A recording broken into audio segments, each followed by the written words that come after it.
అసలు ఏం జరిగింది అన్న? అసలు ఎవరు అతను పట్టుకున్నారు? నిన్న అమ్మవారి గుడి అన్న, మా ఇంటి దైవము మల్కాజిగిరిలో ఉన్న లక్షల కుటుంబానికి ఆడవిల్ల మా కట్టమైసమ్మ తల్లి. ఈరోజు ఒక అన్యమతస్థుడు వచ్చి మలమూత్ర విసర్జన చేసిండు. స్థానికంగా ఉన్నా కానీ ఏ డిపార్ట్మెంట్ కి సంబంధించిన వాళ్ళు ఎవరు పట్టుకోలే. మేమే ఇదే గుడి కమిటీకి సంబంధించి ఇక్కడ ఉన్న హిందువులే పట్టుకోవడం జరిగింది. గతంలో ముత్యాలమ్మ గుడి కాడ జరిగినప్పుడు మేమే పట్టుకోవడం జరిగింది. ఈడైనా మేము లా అండ్ ఆర్డర్ యొక్క ఫెయిల్యూర్ అని చెప్పి చెప్పడం జరుగుతుంది. ఇంటెలిజెన్స్ వ్యవస్థ పనిచేస్తలేదు. ముత్యాలమ్మ గుడి కాడ జరిగినప్పుడు ఒక్కోని కాదు, వాడు 199 మంది ఇంకా అదే మతానికి సంబంధించిన వాళ్ళు అదే ఒక ప్రార్థనా మందిరంలో ఉన్నారని కూడా ఆ రోజు కూడా మేము చెప్పడం జరిగింది. రాష్ట్ర హోంశాఖ ఈ రోజు దినము ముఖ్యమంత్రి గారి యొక్క ఆధ్వర్యంలో ఉన్న సంగతి అందరికీ తెలిసిందే. ఈ రోజు ముఖ్యమంత్రి ఎందుకు మౌనం ఇస్తున్నాడు? ఏ పార్టీ యొక్క వాళ్లకు మద్దతు కావాలని చెప్పేసి, ఏ నాయకుల యొక్క మద్దతు కోరనికే నువ్వు ఈ దినం మౌనం వహిస్తున్నావు? నువ్వు ఒక హిందువే కదా ముఖ్యమంత్రి, నువ్వు ఒక హిందువే కదా, ఎందుకు స్పందించలేకపోతున్నావు ప్రశ్నిస్తున్నాం. మేము ఎందుకు ఈ విధమైన జరుగుతున్న దాడులు అని చెప్పి అడిగినాము. నిన్న వాడు ఒకడు వచ్చేసి మలమూత్ర విసర్జన చేస్తే మేము సొంతంగా ఈ రోజు మేమే దాని యొక్క గుడిని సంరక్షణ చేసుకుంటున్నాము. ప్రభుత్వ అధికారులది కాదా బాధ్యత? ప్రభుత్వ అధికారులు లేరా? ఆర్డీఓ ఎంఆర్ఓ లేడా? కలెక్టర్ లేడా? నిన్న రాత్రి నుంచి నిర్విరామంగా అమ్మవారి దగ్గర లక్షలాది వేలాది మంది వచ్చి కూర్చుంటున్నారు.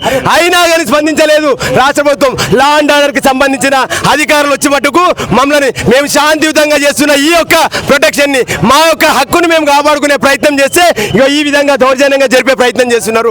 ఎక్కడ పోతుంది ఈ దేశము? ఎక్కడ పోతుంది ఈ దేశము? భారతదేశమేనా? ఇది హిందూ దేశమేనా? ఇక్కడ ఎవరికి మెజారిటీ ఉంది, ఎవరికి మైనారిటీ ఉంది? ఇప్పుడే ఈ పరిస్థితి ఉంటే రాబోయే రోజులలో హిందువుల పరిస్థితి ఏం కావాలి?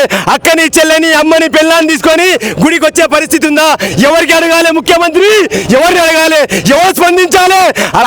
ఇప్పటికి కూడా మల్కాజిగిరికి సంబంధించిన ప్రభుత్వ అధికారులు, సంబంధిత అధికారులు రాకపోవడం శోచనీయం. అంటే ఇక్కడ ఎవరు దాడి చేసిన దీనికి సంబంధించి పిచ్చివాడు, మానసికంగా బాలేడని చెప్పేసి ఇటువంటి ప్రభుత్వమే వాళ్ళకి సపోర్ట్ చేయడం ఎట్లా చూడొచ్చు? మేము గతంలో కూడా చెప్పినాము, పోలీస్ శాఖ వారి యొక్క వైఫల్యం వల్లనే, వాళ్ళ వల్లనే ఈ రోజు దినం ఇది జరిగింది. వాళ్ళ యొక్క వైఫల్యాన్ని కప్పు చెప్పుకునే ప్రయత్నం చేయడానికే వాడు పిచ్చివాడు అని చెప్పి ముద్రేసే ప్రయత్నం చేస్తారు. ఆ రోజు కూడా వాడు అమ్మవారి పైన అందరూ చూస్తుండగానే కదా అమ్మవారి గుండె మీద దన్నిండు. వాడు ఎక్కడ పోయిండు? రేవంత్ రెడ్డి గారు చెప్పండి, వానికి ఏ శిక్ష ఇచ్చినావు? వాడిని ఏం చేసినావు? రేపు వీడిని ఏం చేస్తావు? నువ్వు ఎవరి ఓట్ల గురించి, ఎవరి అధికారం కాపాడుకోనికే హిందూ మనోభావాలతో కించపరుస్తున్నావు? ఎన్ని రోజులు ఇట్లుంటావు? అధికారం శాశ్వతం కాదు రేవంత్ రెడ్డి గారు.